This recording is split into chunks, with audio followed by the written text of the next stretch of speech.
Warm welcome to Storage Area Network. I am Lokesh MR. I am handling the subject along with Professor Amrut, Information Science and Engineering Department. So last few sections we have discussed about cloud computing architectures, advantages, characteristics and all. Last class we have discussed about challenges and the deployment module. Cloud computing considerations as well as deployment modules like that, and choosing applications for the public cloud like that we have discussed, and financial advantages also we have discussed in the session 5. In today's session we are discussing about the steps involved in transition from data centers to the cloud computing, because this is not the new things which we have already discussed. Okay, how actually the transition is taken place from data centers to the cloud computing, to take the transition from data center to the cloud computing. So what are the different new technologies has been embedded to make our data centers as a service based data centers, which is nothing but a cloud computing infrastructures. Okay, so that we have understood. Today we are getting a brief summary and the steps involved. We discuss regarding the steps involved in transition from data centers to the cloud computing. That is one thing which we will discuss today. And the second thing we are discussing is selecting of public cloud service providers. So there are different service providers available in the market. Okay, like Google are one of the service providers, okay, which provides the services, cloud services to the end users. Similarly, we have a company by the name called VMware. VMware is one of the company which provides the services, cloud services to the end users. Even we have EMC Square company. Okay, this is the main and base of all the cloud services. So those things are cloud service providers. Whenever we are taking a services by the different vendors, okay, different service providers, the vendors should know and he has to ask few questions. Okay, those questions we will learn. That means the essential characteristics to get a cloud from the service providers, that we will discuss. And also we will discuss something called QAS considerations. QAS considerations with respect to the essential characteristics of cloud computing. And then we will take a example called vBlock example. Okay, it's an infrastructure packages, cloud computing infrastructure packages, which is developed by different service providers to consolidate or to integrate the cloud infrastructure packages in a single fashion. Okay, single fashion. So we will discuss how the vBlock infrastructure packages looks like. Through that vBlock infrastructure packages, what are the things which we are doing? Something like we are building the virtualized databases, and we are building the virtualized cloud computing infrastructures by using a vBlock. The case studies we will take and we will explain the things. Now let us consider the first topic, which is nothing but steps involved in the So in transition from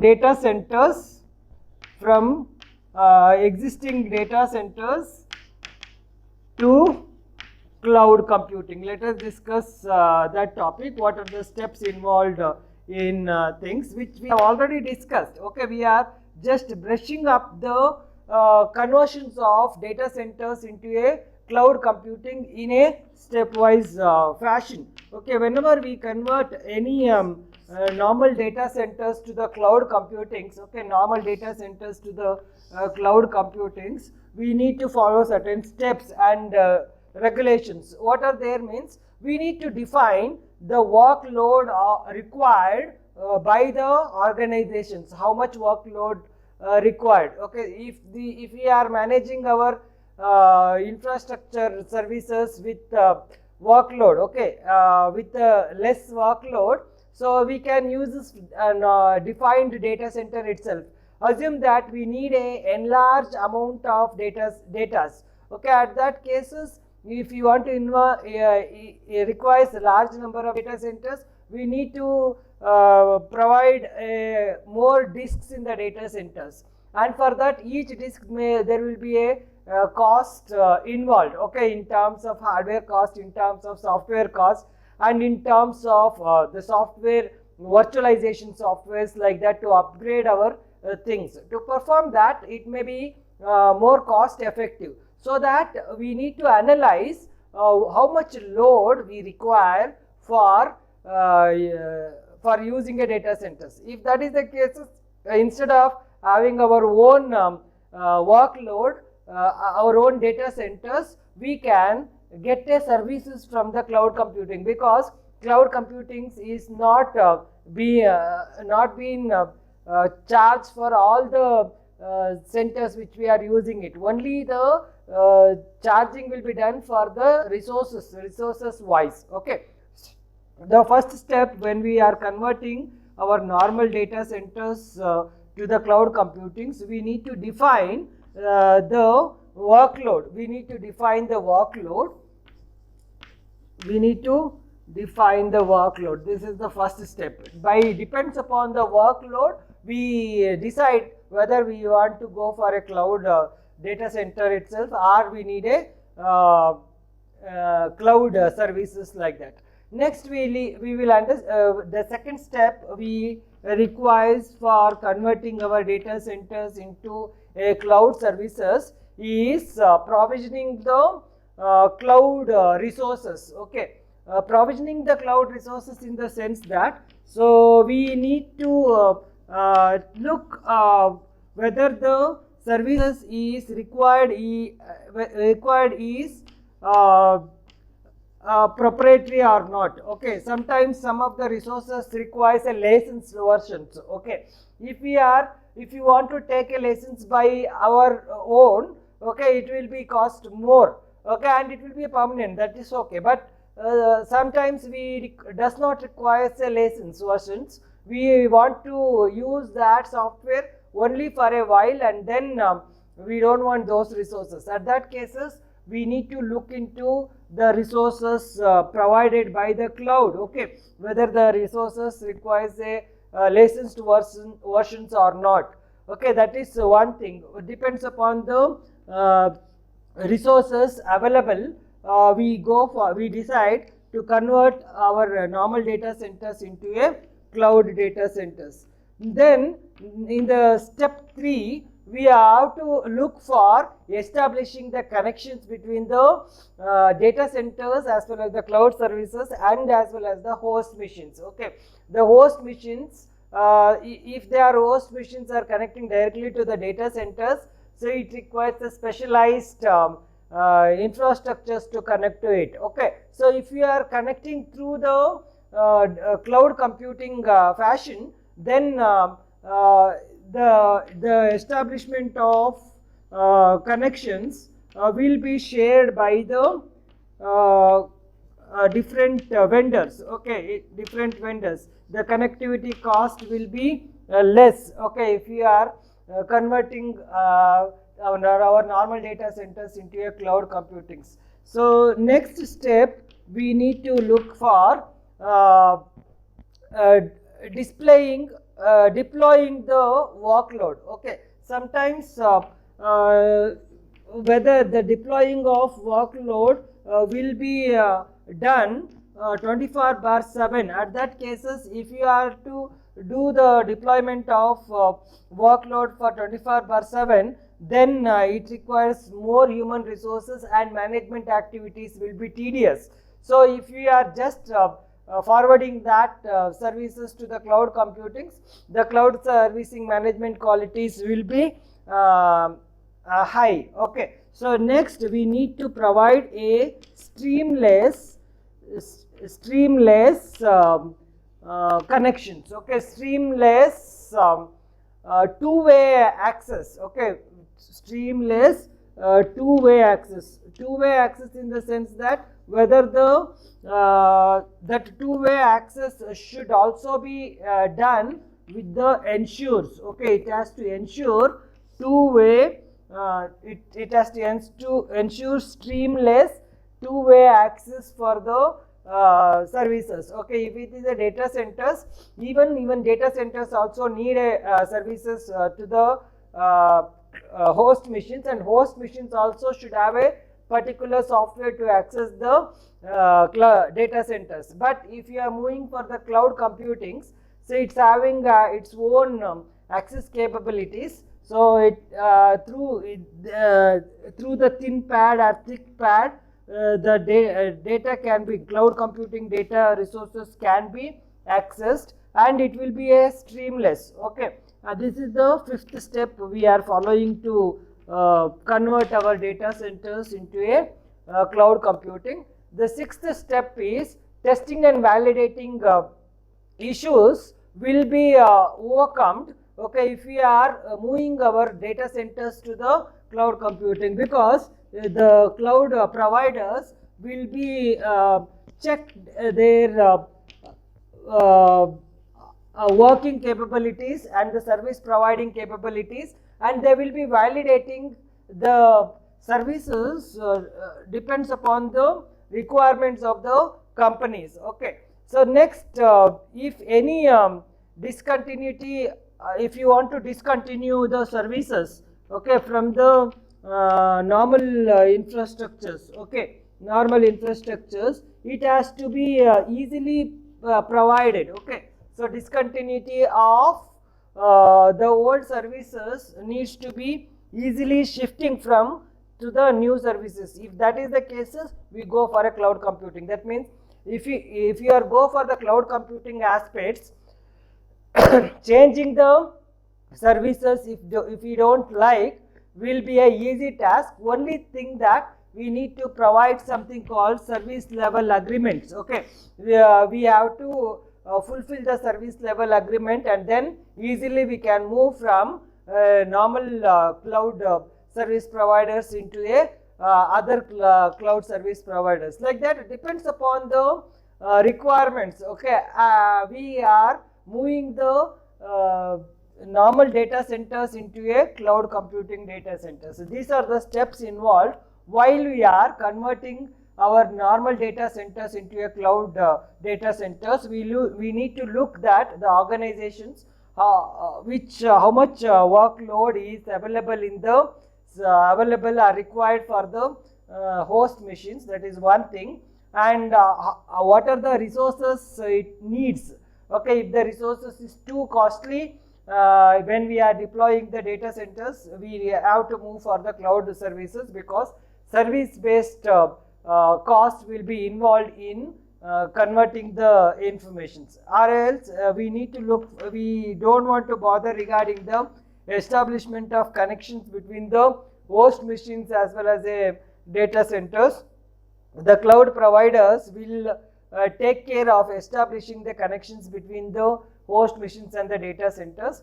Even deploying of workload for a particular task, that means managing of workload in the services will be taken care by the cloud computing, and streamless two-way communications will be ensured by the service provider itself, and testing and validations is not bother regarding if you go for the cloud computing things. And the last one is, if you want to discontinue, if they are meeting the service level agreement, obviously they are easily shift from one services to the another services. This is one aspect of understanding these sessions. That means these are the steps involved for moving from normal data centers into a cloud computing infrastructures. We have to define the workload, we need to provide the corresponding services, resources, and connections needs to be established, and workload has to be deployed,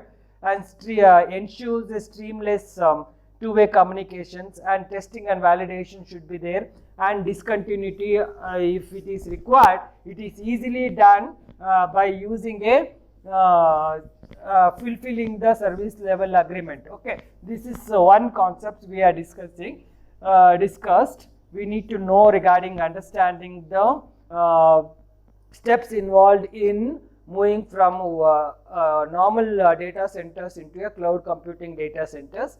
Next, we need to move for essential characteristics of cloud computing. While we are moving for essential characteristics of cloud computing, so we have to discuss regarding the service providers of cloud computing. Okay, we need to define a few parameters in terms of quality of services, okay, in terms of the service providers. Okay, assume that you want to select a cloud. Okay, so you need to select a cloud. This cloud will be a public cloud. Okay, this cloud will be a public cloud. So, and these public clouds has to identify the service providers. Okay, so these service providers, if you want to get a services from the service providers, they are the hosters. Okay, the people who want to take the services needs to ask some questions. Okay, some questions regarding taking the particular services from the service providers. So, what are the services? We need to identify how long and how well the service provider is delivering the services. These are the questions. Okay, the one question is how long. Okay, how long means some of the services will be given only for a limited number of periods. Okay, and they after that they are shifting their services and closing it. So we need to look whether these services will be providing till we take it. Okay, for example, Google Cloud, we can trust them. These are the people will not be closed their things. Similarly, EMC Square people are the cloud providers. They won't be shifting their services to other things. So we need to provide how long they are providing, and also we need to look that how well they give the services to the end users. Okay, how they are delivering the services. Assume that some people will provide the services with less cost, and this, there will be a delay in the services. At that cases, if we are taking that services, it is waste for the service for the organizations. Okay, that also we need to look. The second thing we need to ask, okay, how well does the service providers meet the organization current as well as the future requirements. Okay, we need to ask questions regarding how well the service providers meet the organization requirements, current and future requirements. So assume that futurely we does not require the services we are taking it. So at that cases they have to take back the services. They should not tell that since we have a service level agreement for taking this many resources, okay, so we won't take the services back, like that. They should not get a objections. Okay, so the organization only the service providers should provide the services to the required requirements. Okay, so currently we are requiring more number of resources. After some times we requires a less number of resources. At that cases they need to take back their services without any objections. That is the things we need to take care when we are selecting the good service providers. The second thing is how easy to add a services. Sometimes we take the services. If you want to add a services, or if you want to remove the services from the service providers, okay, so it has to forego through different policies. Okay, so if that policies is not fulfilling, then we are unable to add the corresponding extra resources and we are unable to remove the particular resources, if whether that is easy or not, whether this is easy or not, that we need to take care, and then we need to select the service providers. And also we need to take care of their service level agreement. Okay, service level agreement. So in service level agreement, some people are making a demand that if you are taking my services, at least 6 months you need to continue my services. Like that, they may be having some restrictions, so they may not allow to move from their services to the another service providers within the particular lock periods. Okay, whether that is been fixed or not, that we need to look into it by selecting the service providers,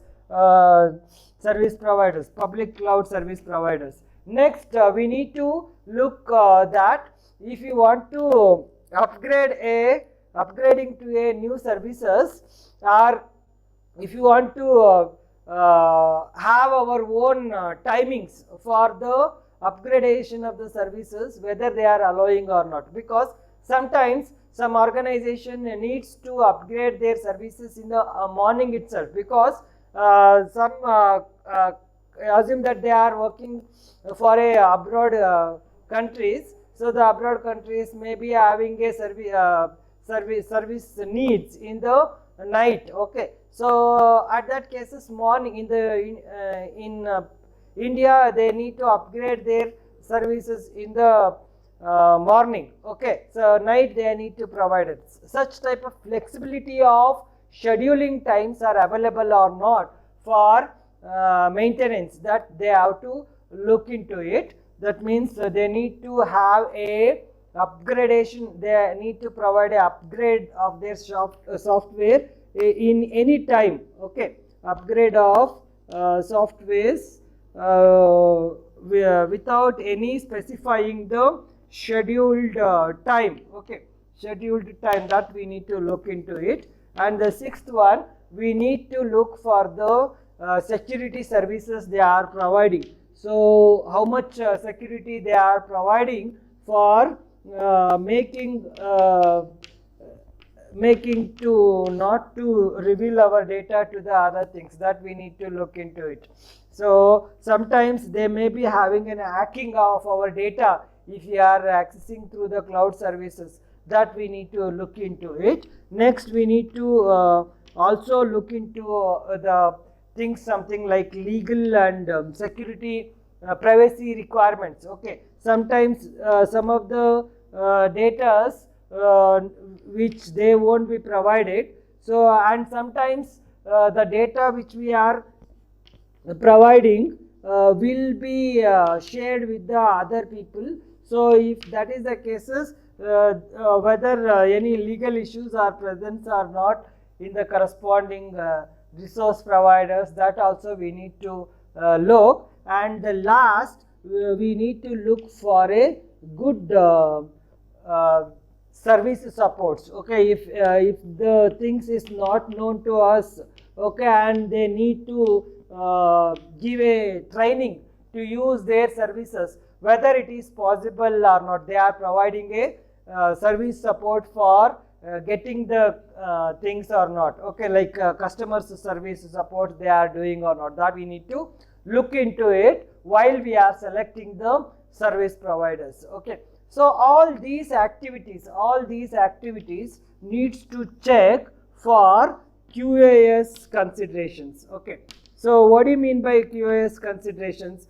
QAS consideration means, so whether the customers are getting quality of services from the service providers or not, they have to look into it. Okay, so whenever many times I used to tell that something like service level agreement has to be meet, okay, between the customers as well as the service providers.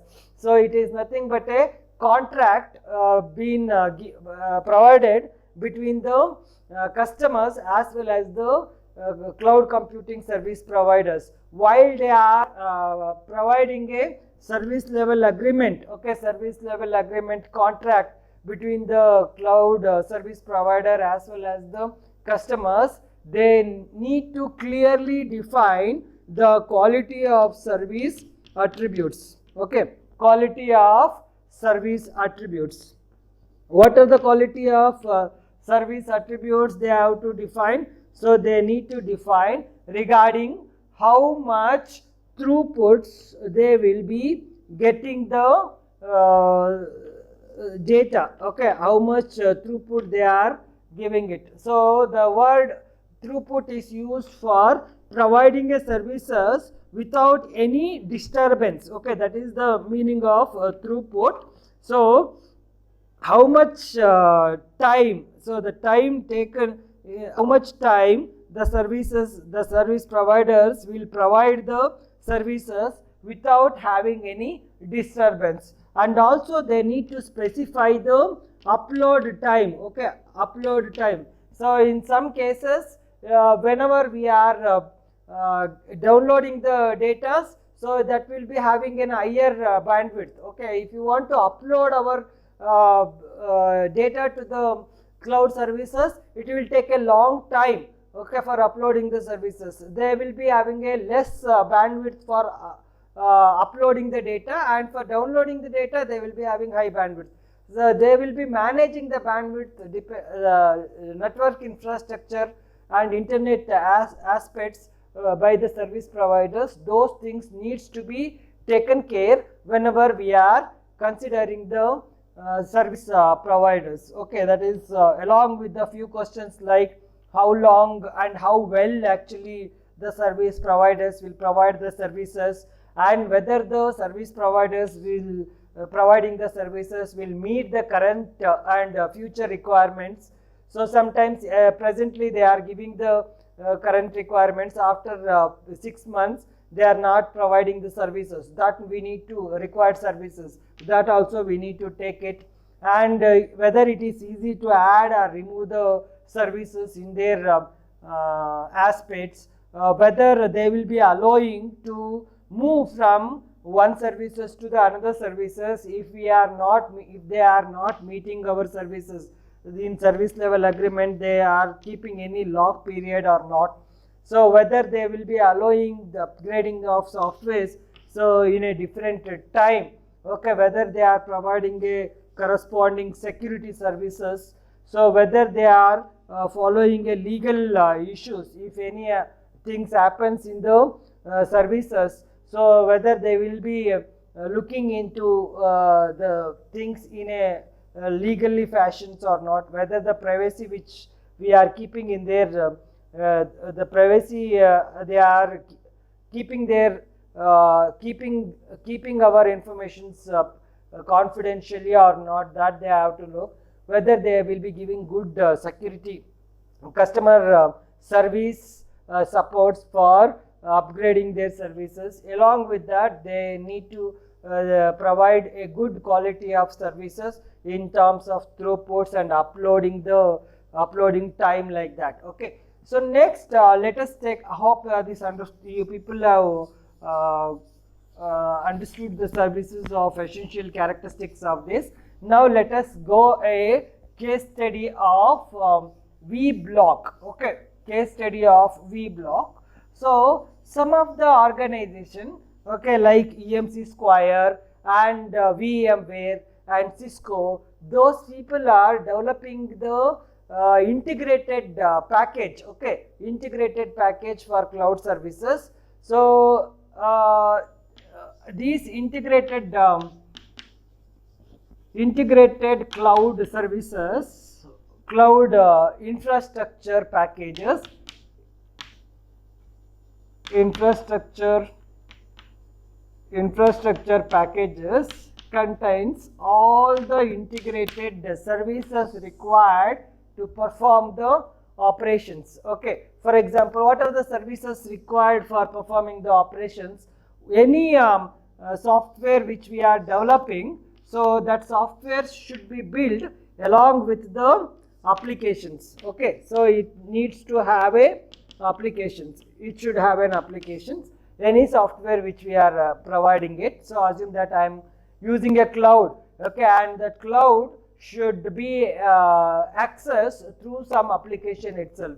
Okay, even the end users will be providing normal computers. These computers will be having a applications. Okay, so one service provider, for example, EMC Square. So he has to install the EMC Square software in the computer, and through that application itself he can access the services. The second thing is we need to identify the relevant operating systems, where in which the operating systems will take the input from the applications needed, and it will provide the services to the cloud computing. So along with that, we need to provide some virtualization concept. Okay, you know that virtualization is one of the concepts in the cloud computing or any storage devices or infrastructure devices to convert our physical infrastructures into a abstract infrastructures. Okay, so that we can enhance our services to the different users. Those things has been utilized or not. Okay, so these virtualizations can be built for computing, so these virtualization also can be built for storages. Okay, so storages, so either and also both for computing infrastructures as well as a store infrastructure, we need to have a networking. Okay, networking. So whether those things is being built or not, so for both the things is being built or not, like that, this type of stack like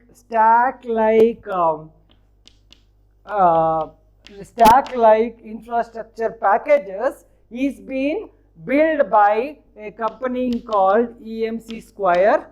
Okay, EMC Square, this is one of the company which gives the cloud services, and also some of the companies, something like VMware, will provide the stack like this, along with the associated companies called Cisco. Okay, associated companies called Cisco's. So these stack packages, this type of stack packages is being developed. This is an integrated cloud infrastructures packages has been given for the service to make our normal data centers into a cloud infrastructures. Okay, so where it contains a sufficient applications, operating systems, virtualizations, and through this virtualization has to be done with the cloud computing as well as the storage computings. If you want to perform a computing operations and storage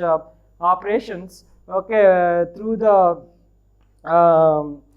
customers, okay, and customers and the providers, they need to use the networking infrastructures.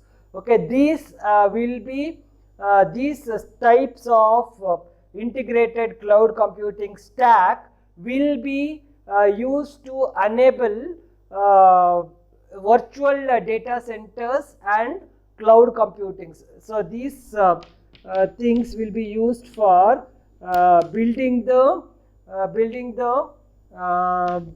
virtual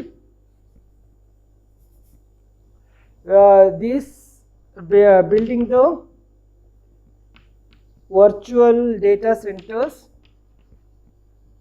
virtual data center and cloud computing. Okay, cloud computing. This is called as, this is actually a pre-architecture for developing the cloud computing infrastructures. These pre-architectures will be used for performing an operations of pre-configurations also. Okay, pre-architectures and pre-configurations. So like before it is really deployed, so some of the deployed has to be known to it, and it has to check how it will be working. So, and also it used for testing, and it is also used for ready for deploying purpose. Okay, so all the infrastructures will be built by using this integrated development toolkits. Assume that the customers wants to provide a services from the EMC Square, so they initially provide an integrated cloud computing infrastructure packages for their organizations, and they measures their capacity of the cloud computing cloud requirements, and capacity of the storage requirements, and how much virtualization requires, and what operating system is required, and obviously the applications will be developed developed by the each companies which they are providing the services. Okay, so that it can save their cost of deploying if it is more or if it is less. So that means some validations will be done by deploying the integrated cloud infrastructures for a experimental purpose initially. So this is regarding the fifth module. So thank you so much.